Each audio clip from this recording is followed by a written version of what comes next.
देश की राजधानी दिल्ली, यहाँ करीब 2 करोड़ लोग रहते हैं। इन 2 करोड़ लोगों की हिफाजत के लिए लगभग 90,000 पुलिस वाले हैं। दिल्ली का ऐसा कोई कोना नहीं जो पुलिस वाले से खाली हो, मगर इन्हीं 2 करोड़ लोगों और 90,000 पुलिस वालों को अनदेखा कर एक शख्स बेखौफ दिल्ली भर में घूम घूम कर पूरे 18 दिनों तक एक लाश के टुकड़ों को फेंकता रहा और किसी को भनक तक नहीं लगी। दिल्ली का न होकर भी मुंबई से 1000 किलोमीटर दूर अनजान दिल्ली में आकर एक नौजवान इतना बेखौफ है कि इसी दिल्ली में पहले कत्ल करता और फिर 18 दिनों तक लाश के टुकड़ों को लेकर पूरी दिल्ली में घूमता रहता है।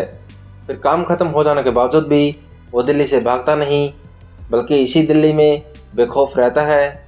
ये कहानी है उस आफ्ताब की जिसने सरदा का बेरहमी से कत्ल किया और उसकी लाश के 35 से अधिक टुकड़े किए। तो आइए दोस्तों, शुरू से जानते हैं इस पूरी कहानी को। कहानी शुरू होती है मुंबई से। 27 साल की सरदा विकास वालकर नौकरी की तलाश में पहली बार मुंबई आती है। महाराष्ट्र के पालघर में अपनी वाइफ और बेटे को छोड़कर सरदा के पिता विकास मदन वोलकर पालघर में इलेक्ट्रॉनिक सामान की दुकान और सर्विस का काम करते थे। मदन वोलकर 2016 से ही अपने परिवार से अलग रह रहे थे। उनके परिवार में बेटी सरदा के अलावा पत्नी सुमन और 23 साल का एक बेटा है। सरदा को मलाड में एक मल्टीनेशनल कंपनी में कॉल सेंटर की नौकरी मिल जाती है। इसी कॉल सेंटर में 30 साल का आफ्ताब अमीन पूनावाला भी नौकरी कर रहा था। यहीं सरदा और आफ्ताब की पहली बार मुलाकात होती है। करीब 8 से 9 महीने की मुलाकात के बाद दोनों में प्यार हो जाता है।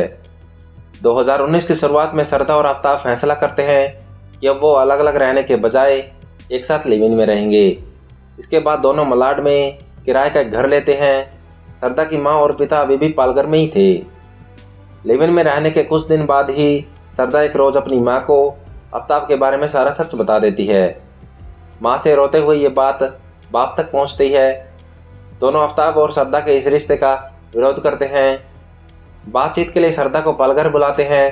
सरदा पालघर आती है, मगर माँ बाप के समझाने के बावजूद वो आफ्ताब के साथ लिव इन में रहने और उसी से शादी करने के लिए जिद पर अड़ी रहती है। वहीं पर माँ बाप के गुस्सा करने पर आखिरकार सरदा घर से अपना सारा सामान उठाती है और यह कहकर चली जाती है कि अब से ये समझ लेना, आज से आपकी कोई बेटी ही नहीं। अब कुछ वक्त तक सरदा और उसके घर वाले एक दूसरे से दूरी बना लेते हैं, मगर सरदा के दोस्तों, सरदा के फेसबुक और उसके व्हाट्सएप स्टेटस से सरदा के माँ बाप को लगातार उसके बारे में जानकारी मिल रही थी। इसी दौरान 23 जनवरी 2020 को सरदा की माँ सुमन की मौत हो जाती है। मौत से पहले सुमन बीच बीच में अपनी बेटी से फ़ोन पर बात किया करती थी। माँ की मौत की खबर सुनकर सरदा पालघर आती है, लेकिन फिर सारी रस्में निभाकर वापस मुंबई आफ्ताब के पास पहुंच जाती है। मौत से पहले सरदा की माँ सुमन ने अपने पति को बताया था कि आफ्ताब सुमन से मारपीट करता है, उससे झगड़ा करता है। माँ ने समझाया भी था कि अब आफ्ताब को छोड़ दें, लेकिन तब सरदा ने कहा था कि आफ्ताब ने माफ़ी मांग ली है और वो सुधर गया है। माँ की मौत के बाद सरदा ने अगले 15 से 20 दिनों तक अपने पिता से कुल 2 बार फ़ोन पर बात की थी। पिता ने बताया कि तब भी उसने यही कहा था कि आफ्ताब उसे मारता पीटता है। तब पिता ने भी उसे रिश्ता तोड़ देने की बात कही थी, लेकिन वो नहीं मानी। इसके बाद अगले करीब 2 साल तक बाप बेटी में कोई बात नहीं हुई, लेकिन इसके बावजूद भी सरदा के पिता उसके दोस्तों से बीच बीच में उसकी खैरियत लेते रहते थे। 8 मई 2022 को 2 वजहों से सरदा और आफ्ताब मुंबई को छोड़कर दिल्ली में आ जाते हैं। पहली वजह यह थी कि सरदा के साथ साथ आफ्ताब का परिवार भी इस रिश्ते के खिलाफ था। दूसरा, दिल्ली में बेहतर नौकरी की उम्मीद थी। दिल्ली आने के बाद दोनों पहली रात पहाड़गंज के एक होटल में गुजारते हैं। फिर अगले दिन सैदुल्ला साहब के एक होटल में ठहरते हैं। फिर तीसरे दिन दोनों अपने कॉमन फ्रेंड के साथ उसके घर पर छतरपुर में रुकते हैं। फिर कुछ दिन बाद ही छतरपुर में D93/1 का एक घर किराए पर ले लेते हैं। दिल्ली आने के बाद सरदा नौकरी की तलाश शुरू करती है, जबकि आफ्ताब को एक कॉल सेंटर में काम मिल चुका था। सरदा से उसके पिता और भाई की अरसे से बात नहीं हुई थी, पर सरदा के दोस्तों के जरिए उन्हें यह पता चल चुका था कि अब दोनों दिल्ली में हैं और छतरपुर में कहीं पर रह रहे हैं। इसी दौरान 14 सितंबर को सरदा के भाई सृज्या को सरदा के दोस्त लक्ष्मण नाटर का फ़ोन आता है और वो बताता है कि पिछले 2 महीने से सरदा का मोबाइल बंद है, क्या तुम्हारे पास उसका कोई फ़ोन आया?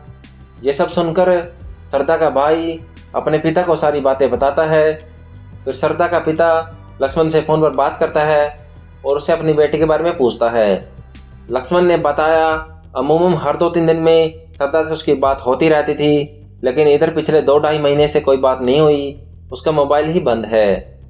श्रद्धा के पिता ने यह सुनकर श्रद्धा के बाकी दोस्तों को फ़ोन घुमाया। सभी ने यही कहा कि पिछले 2-2.5 महीने से श्रद्धा से उनकी बात नहीं हुई। ये सुनकर श्रद्धा के पिता घबरा गए। सबसे पहले उन्होंने पालघर के मणिकपुर थाने में श्रद्धा की गुमशुदगी की रिपोर्ट लिखाई, पर चूंकि श्रद्धा दिल्ली के छतरपुर से गायब हुई थी, लिहाजा महाराष्ट्र पुलिस ने रिपोर्ट दिल्ली के महरौली थाने में आगे बढ़ा दी। 9 नवंबर को महरौली पुलिस ने श्रद्धा के पिता विकास वोलकर की शिकायत पर श्रद्धा की गुमशुदगी की रिपोर्ट लिखी। उन्होंने दिल्ली पुलिस को श्रद्धा और आफ्ताब के रिश्ते और दोनों के छतरपुर में लिव इन में रहने की बात बता दी। इसी के बाद अब महरौली पुलिस ने तफ्तीश शुरू की। सबसे पहले पुलिस ने आफ्ताब के फ़ोन में झांकना शुरू किया। पता चला कि आफ्ताब की लोकेशन मई से ही दिल्ली में है, पर इस फ़ोन से ये भी पता चला कि 19 मई के बाद श्रद्धा का मोबाइल बंद है। ये बात हैरान करने वाली थी। इसके बाद महरौली पुलिस की टीम आफ्ताब से पूछताछ शुरू करती है। शुरुआत में आफ्ताब पुलिस को एक कहानी सुनाता है। वो कहता है कि श्रद्धा और उसका 19 मई को झगड़ा हुआ था। झगड़े के बाद उसी रोज़ श्रद्धा घर और उसे छोड़कर चली गई। इस दौरान पुलिस ने छतरपुर में आफ्ताब के इस घर की तलाशी भी ली, लेकिन तब ऐसा कुछ नहीं मिला जिससे आफ्ताब पर शक किया जा सके। पूछताछ और सवाल जवाब के दौरान कई बार आफ्ताब अपने ही बयानों को काटता रहा। पुलिस को यहाँ से लग गया कि वो कुछ छुपा रहा है। इसके बाद जब पुलिस ने सख्ती से पूछताछ शुरू की, तो फिर आफ्ताब ने एक ऐसी कहानी सुनाई जो 2 करोड़ की आबादी और 90,000 पुलिस वाली इस दिल्ली में शायद ही इससे पहले सुनी या सुनाई गई हो। वो 18 मई की रात थी जब आफ्ताब और श्रद्धा का झगड़ा हुआ था। झगड़े की वजह वही पुरानी थी। श्रद्धा शादी करना चाहती थी और आफ्ताब हमेशा की तरह टाल रहा था। मगर इस रात झगड़ा इतना बढ़ गया कि गुस्से में आफ्ताब ने श्रद्धा का गला जोर से पकड़ लिया और तब तक पकड़े रखा जब तक वो मर नहीं गई। कत्ल के बाद अब उसने ठंडे दिमाग से लाश को ठिकाने लगाने की साजिश रचनी शुरू की। पहली रात उसने लाश के साथ उसी घर में गुजारी। अगले रोज यानी 19 मई को दिन में वो लोकल मार्केट की तिलक इलेक्ट्रॉनिक शॉप से एक बड़े वाला फ्रिज खरीद कर लाता है, साथ ही एक बड़ी आरी। घर आने के बाद अब वो बाथरूम में बैठकर लाश के छोटे छोटे टुकड़े करना शुरू करता है। उसने सबसे पहले हाथ व पैर काटे। इसके बाद वो 2 दिन तक सबके टुकड़े करता रहा। टुकड़ों को धोता और पोंछकर बोरिक पाउडर लगाता। इसके बाद वो पॉलीथीन में पैक करके फ्रिज में रख देता। छोटे छोटे पॉलीथीन वो पहले से ही ला चुका था। वह सब के एक टुकड़े की पॉलीथीन को पिट्ठू बैग में रखता और रात के 2 बजे महरौली के जंगल में फेंक कर आ जाता। वह जंगल में सबके टुकड़ों को अलग अलग जगह पर फेंकता। कई बार लोगों ने रात में जंगल में आने का कारण पूछा तो वह कहता कि वह सोच करने आया है। इस तरह मैं 18 दिनों तक सबके टुकड़ों को जंगल में फेंकता रहा। 27 साल की श्रद्धा वोलकर ने जिस लड़के के प्यार में अपनी फैमिली, अपना शहर छोड़ा, अपने दोस्तों को छोड़ा, उसी प्रेमी ने उसकी सांसों से भी नाता खत्म कर दिया। मुंबई से सटे वसई की रहने वाली श्रद्धा के प्रेमी और आरोपी आफ्ताब ने दिल्ली में उसकी गला घोंट कर हत्या कर दी। फिर 18 दिनों तक सबके छोटे छोटे टुकड़े कर महरौली के जंगल में फेंकता रहा ताकि वो किसी के पकड़ में ना आए। सबके टुकड़े करने का आइडिया आरोपी को अमेरिकन क्राइम सीरीज एक्टर से आया। उसने श्रद्धा के करीब 35 टुकड़े किए थे। श्रद्धा के दोस्तों ने यह भी बताया कि एक बार श्रद्धा ने उन्हें मैसेज करके बोला था कि मुझे यहाँ से ले जाओ वरना आफ्ताब मुझे मार डालेगा। तब दोस्तों ने श्रद्धा को रेस्क्यू किया था और उससे कहा था वो कभी आफ्ताब के पास दोबारा ना जाए, लेकिन श्रद्धा ने उनकी बात नहीं सुनी और फिर आफ्ताब के साथ रहने पहुंच गई। तो दोस्तों ये थी श्रद्धा मर्डर केस की पूरी कहानी। तो दोस्तों आपको क्या लगता है, आरोपी आफ्ताब को फांसी की सज़ा होनी चाहिए या फिर नहीं? कमेंट करके अपनी राय ज़रूर दें। और अगर आपको हमारी वीडियो पसंद आई हो तो वीडियो को लाइक और शेयर ज़रूर करें और हमारे चैनल को सब्सक्राइब ज़रूर करें। मिलते हैं किसी और वीडियो में, तब तक जय हिंद जय भारत।